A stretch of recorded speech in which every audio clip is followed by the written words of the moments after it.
Let's turn now to the race for the White House. The day after their heated debate, Vice President Harris and former President Trump were together again, this time marking the anniversary of the 9/11 terror attacks. Here's Peter Alexander. At Ground Zero today, Vice President Harris and former President Trump shaking hands again, both appearing at the solemn ceremony commemorating the 23rd anniversary of the 9/11 terror attack and the nearly 3,000 Americans who lost their lives. Jack, Charles, Aaron. Joshua, Todd, Aaron. Later, in a show of unity, President Biden, briefly wearing a Trump hat handed to him by a supporter of the former president. It comes as the Harris campaign is touting her performance in last night's debate, calling for a second one. The former president, who had insisted on multiple debates, now non-committal. Are we going to do a rematch? I just don't know. I would do NBC. I'd do Fox, too. It follows their historic face-off, the first ever meeting between the two, that began with an unexpected greeting initiated by the vice president. Kamala Harris, let's have a good debate. But the pleasantries did not last long.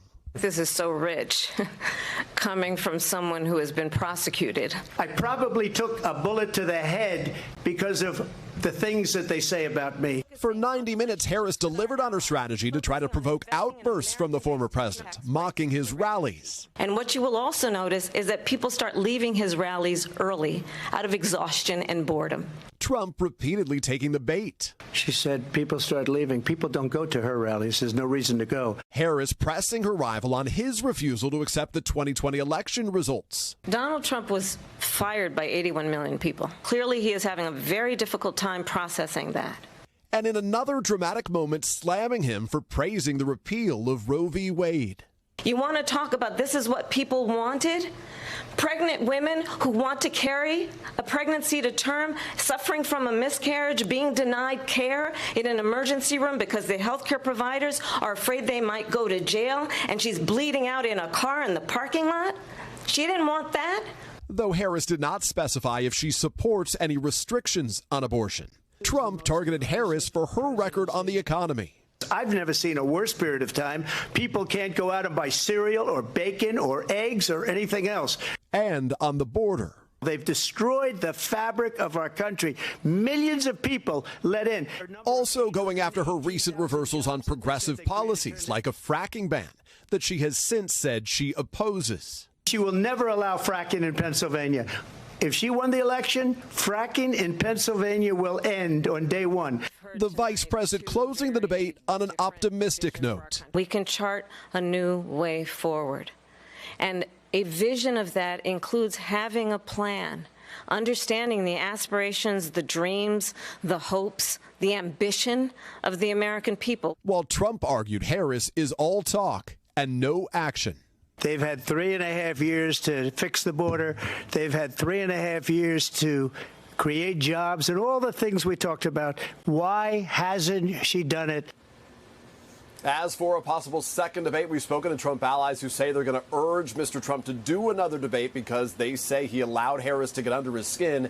And tonight we have just learned that more than 67 million people watched last night's showdown. Lester? All right, Peter Alexander, thank you. One of the most inflammatory comments of last night's debate was a baseless claim by former President Trump about immigrants in Springfield, Ohio. Yamiche Alcindor traveled there for us tonight. Let's have a good debate. Have fun. Thank you. Tonight, growing fallout over one of the most talked about moments of the debate.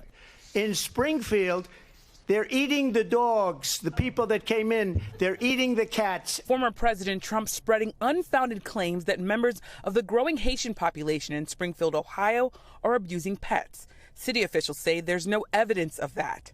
Mr. Trump's running mate, Senator J.D. Vance, first spread the baseless accusations on social media earlier this week. When I questioned him about it in the debate spin room, he doubled down. Senator Vance, what do you say to Haitian Americans and Haitian immigrants who say spreading false claims about them put their lives at risk? Well, I don't think that no one has spread false claims. What they've said is that a small migrant community has caused a lot of problems. Springfield city manager said there's no evidence that immigrants are eating animals. That just means the city manager, I think, isn't fully in touch with what's going on the ground there. City officials say the rumors may have begun with an unrelated case in another part of Ohio, where a U.S. citizen was arrested for a gruesome incident involving a cat. Do you understand? On the ground in Springfield, we found deep tensions. It's just to me discrimination and xenophobia and bigotry and racism. Vilas Dorseville runs a community center for Haitians. They just believe that their words have no impact, and it's not true. So immigrants in Springfield, especially Haitians, they are so concerned for their lives and the lives of their kids. In the last few years, officials say as many as 15,000 Haitians legally in the U.S. have moved to the city, which had about 60,000 residents before. City leaders had advertised newly created manufacturing jobs and Springfield's affordability. But some, like Bill Monaghan, say Springfield suffered from the change. Oh, it's been disastrous. What's your response to Haitian immigrants who say they're coming here to revitalize Springfield? That's not what's happening for Springfield. I mean, it might happen for them. It might happen for the landlords that are enriching themselves, the city manager who's trying to pad his budget. In a city meeting last night, the parents of 11-year-old Aiden Clark spoke. Aiden was killed in a school bus crash last year. After a jury found a Haitian immigrant guilty of vehicular homicide, tensions escalated. I said to Aiden that I would try to make a difference in his honor. This is it. Tonight, they're urging politicians and others to stop using their son's death to spread hate. Do you know that one of the worst feelings in the world is to not be able to protect your child? Even worse, we can't even protect his memory when he's gone. Please stop the hate. Yamiche Alcindor, NBC News, Springfield, Ohio.